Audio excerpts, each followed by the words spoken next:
sih Mbak? Ini saya lagi belajar bab iman. Bukannya bab iman itu rukun iman ya Mbak? Beda, kalau rukun iman itu kan cara kita meyakini, mempercayai adanya Allah Subhanahu wa taala. Dan kalau iman ini adalah iman yang mempunyai beberapa pembagian, yang mana iman tersebut diberikan oleh Allah kepada para makhluknya sesuai dengan tingkatan ketakwaannya atau rasa taat dan takutnya kepada Allah Subhanahu wa taala. Pembagian iman itu terdapat berapa Mbak Nidja? Nggak tahu. Jadi pembagian itu terdapat 5 tingkatan, mulai dari iman malaikat sampai imannya orang-orang kafir. Emang dalam kitab itu dibagi menjadi berapa? Di dalam kitab ini dibagi menjadi 5.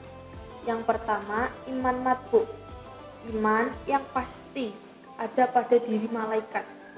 Malaikat melakukan yang dilakukan malaikat, tidak seperti manusia yang imannya harus diikhtiari atau diusahakan. Terus iman yang kedua apa Mbak? Jadi iman yang kedua itu iman maksum, imannya para nabi yang dijaga dari semua kerusakan atau kesalahan, dijaga dari kasus-kasus yang sering dilakukan oleh manusia. Mbak Mirza tahu kisah Nabi Adam nggak? Yang apa? Di surga. Tahu. Yang sama Hawa. Nabi Adam dan Hawa. Yang itu makan buah huldi. Iya. Menurut Mbak Mirza itu yang salah Nabi Adam atau Siti Hawa ataukah iblis? Nggak tahu Mbak. Jadi begini, kan banyak orang yang mengartikan bahwa semua itu karena nafsu atau kesalahannya Nabi Adam dan Hawa. Itu semua salah. Jadi begini ceritanya, kan Nabi Adam kan di surga. Terus kan ada iblis yang menggoda Nabi Adam untuk memakan buah kuldi tersebut. Kenapa kok Nabi Adam sama si Hawa mau memakan kuldi tersebut? Karena setan mau sudah memakai sumpah terhadap Allah. Contohnya Nabi Adam, Siti Hawa, aku sudah bersumpah kamu itu disuruh oleh Allah untuk memakan buah kuldi ini. Membohongi Nabi Adam dan Siti Hawa. Tapi itu dengan sumpah Allah. Saking percayanya Allah kepada malaikat karena sudah membawa sumpah Allah, jadi Nabi Adam dan Siti Hawa mau memakan buah kuldi tersebut. Jadi kan itu karena kesalahannya iblis. Karena iblis telah membawa Allah, sudah menyebut nama Allah dalam kebohongan itu. Terus yang ketiga iman apa Mbak? Yang ketiga itu iman makbul. Iman makbul itu iman yang diterima untuk orang mukmin, dijaga dari fitnah karena fitnah bisa mencasarkan iman. Terus untuk orang mukmin untuk mendapatkan keridhaan dari Allah Subhanahu wa taala dengan cara melakukan semua syarat sah iman sehingga dapat terjaga dari fitnah. Begitu. Berarti Allah itu memberikan iman setiap makhluknya itu berbeda-beda ya Mbak? Iya, betul sekali.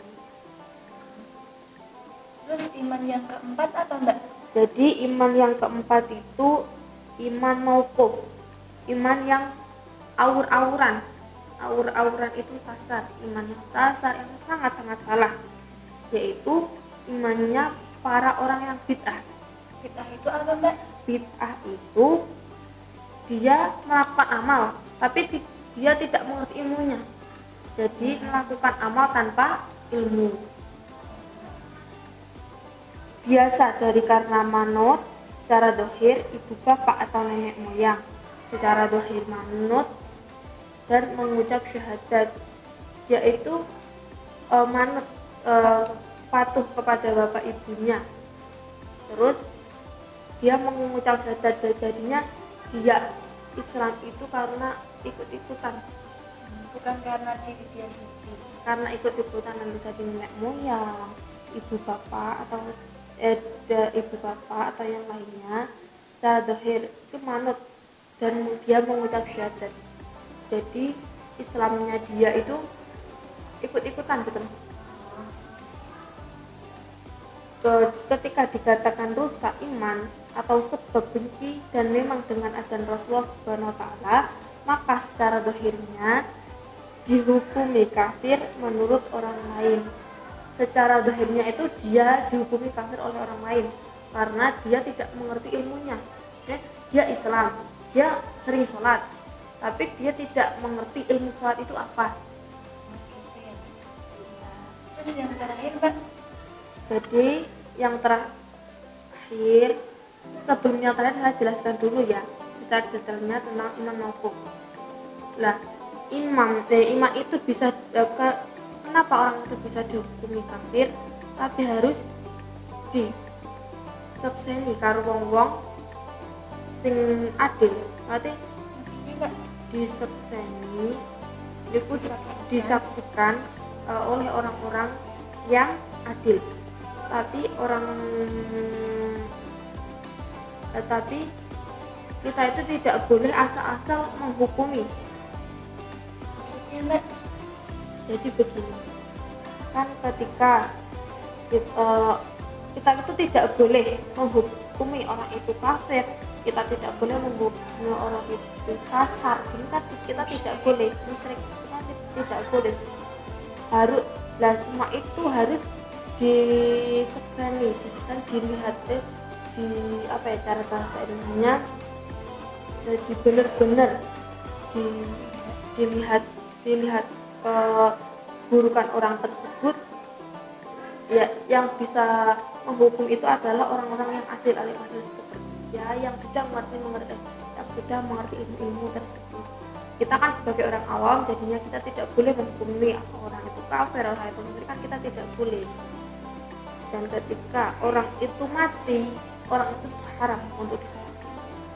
oh, maksudnya berarti orang itu haram itu orang yang telah menuduh orang-orang itu sendiri, Mbak. Iya, tidak, bukan begitu.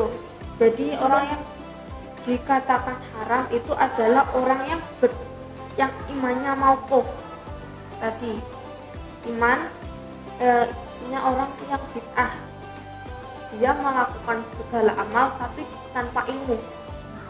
Jadi orang tersebut haram untuk disebutkan. Terus yang terakhir iman apa, Mbak? Yang terakhir iman mardud. Iman mardud itu tidak diterimanya atau ditolak, yaitu imannya para orang kafir. Maksudnya Mbak, Jadi iman mardud itu iman yang dimiliki oleh para orang kafir, munafik itu. Sampai di akhirat iman mardud itu tidak akan diterima oleh Allah Subhanahu wa taala. Karena dia mengucap syahadat itu karena dunia.